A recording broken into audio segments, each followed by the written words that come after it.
Hi friends and welcome to Crumbs from Gerard. Today I would like to speak to you about the real Santa Claus, Saint Nicholas, whose feast is celebrated on the 6th of December. Saint Nicholas, we are told, was born in around 280 AD in a place near Myra, today modern Turkey. The real Saint Nicholas, we are told, didn't go around in a red and white suit, nor did he have a sleigh with 8 reindeers, nor did he come down a chimney.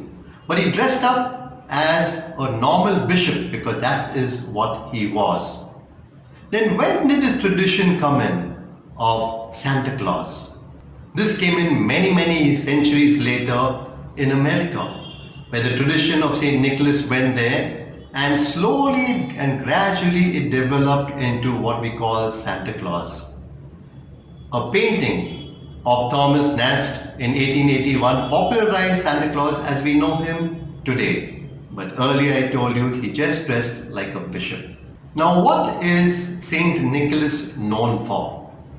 He is known first of all as one who was a devout Christian and a defender of the faith, for which he was persecuted, he was sent into exile and later on put into jail for many years. When he was released, we are told, in 325 AD, he participated in the Council of Nicaea, where he defended the faith against heresies of his time. We are told also that he had a very special love for children and reached out to them in very simple and beautiful ways and gestures. There is one story told for which he is very popular, and that is about a man who had 3 daughters, and since this man was poor and didn't have money to pay for their dowry, he realized he would not be able to get his daughters married and may even have to send them into slavery. Now, when Saint Nicholas heard of this, quietly in the night, he took a pouch of gold and dropped it through the window. The next day, the father saw that pouch of gold and got his daughter married. And then Saint Nicholas did this for the second daughter and for the third daughter.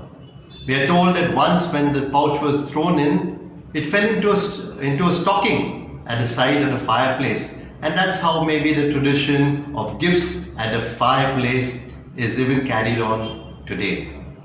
We are told that he had a special love for prisoners and reached out to them, especially those who were unjustly condemned. But whatever he did, especially his acts of kindness, were always done quietly. And so how can we keep this tradition of Saint Nicholas, the real Santa Claus, alive? Through little acts of kindness done quietly. We are told that every year millions of letters are written by children to various country postal offices. Finland alone gets about 90% of those letters. What do they do with those letters? Discard them? No.